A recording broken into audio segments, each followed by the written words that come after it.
Sungai ini dipenuhi jutaan ikan salmon.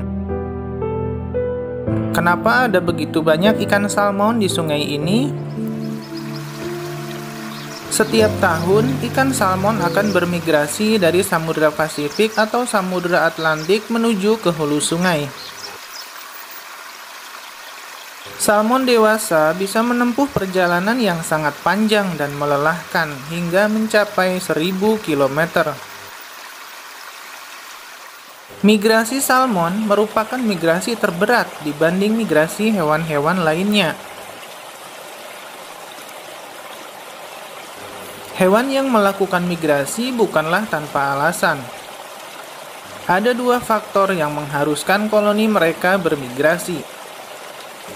Yang pertama, untuk menghindari musim dingin, dan yang kedua, untuk bereproduksi. Alasan kedua inilah yang mengharuskan salmon dewasa bermigrasi, yaitu untuk bereproduksi atau bertelur.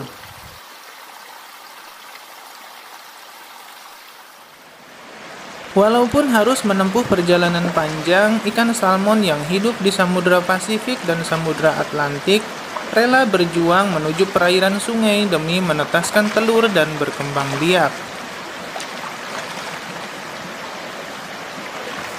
Mereka akan berusaha menuju perairan yang lebih hangat untuk dapat menetaskan telur-telur mereka.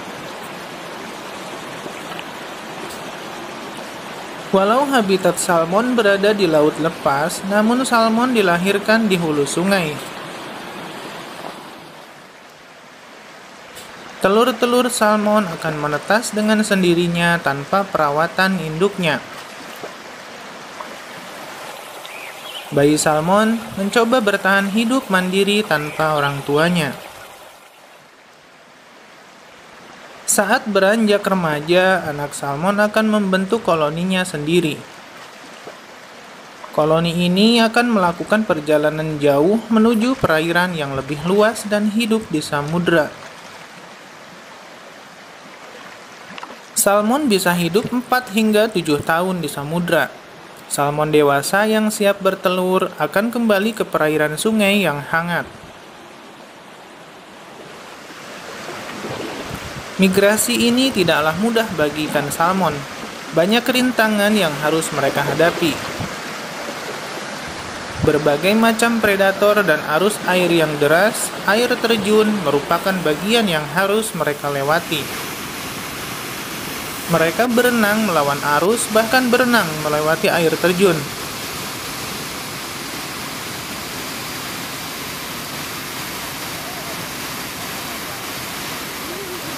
Beruang dan elang adalah predator alami mereka.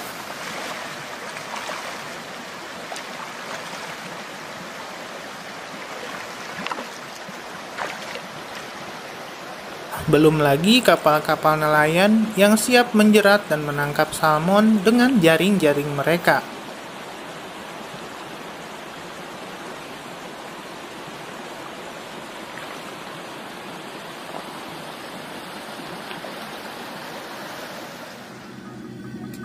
Ini adalah kapal yang sedang menjaring salmon. Kapal-kapal nelayan yang telah dirancang khusus dapat menangkap salmon dalam jumlah banyak hanya dalam sekali tarik.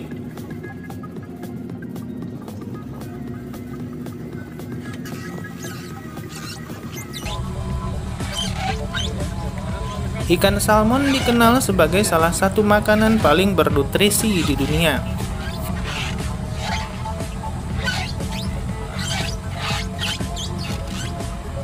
Ikan salmon memiliki banyak protein berkualitas tinggi, seperti lemak omega 3 yang merupakan protein penting dalam kehidupan sehari-hari.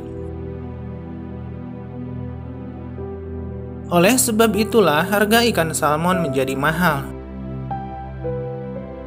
Selain dagingnya yang empuk, kandungannya sangat kaya nutrisi yang dibutuhkan oleh tubuh.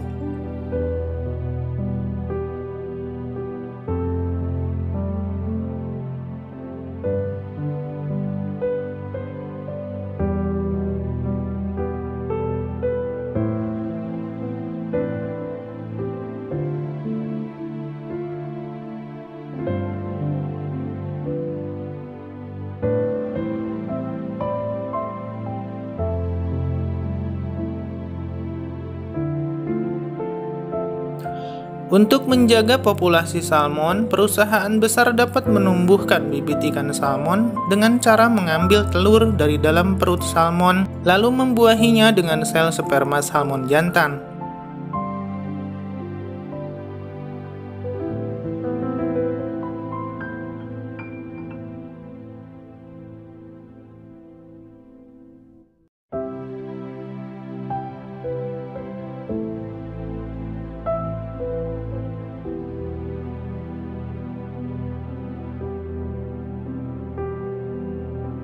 Telur-telur yang sudah dibuahi akan dipisahkan ke dalam wadah sampai menetas.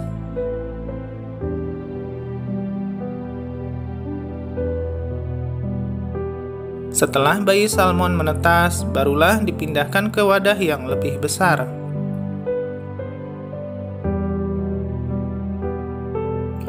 Salmon mampu berenang dengan kecepatan 30 km per jam dan mampu melompat setinggi 3 meter.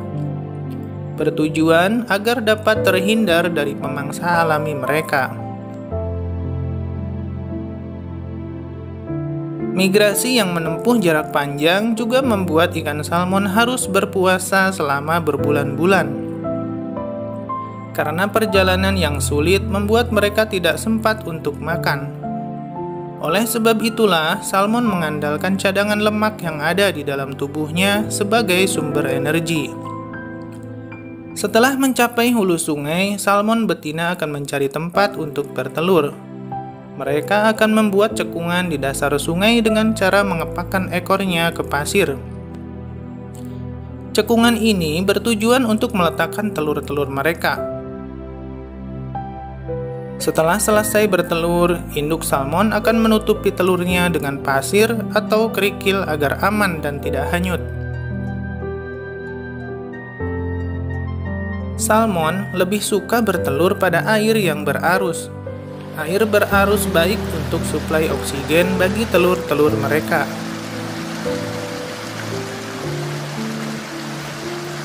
Salmon betina bisa bertelur hingga 7 kali, sampai telur dalam ovariumnya habis. Lalu, sebagian besar ikan salmon betina akan mati akibat kelelahan setelah menempuh perjalanan jauh hingga proses bertelur selesai. Hanya sekitar 15% ikan salmon dewasa yang dapat kembali ke laut.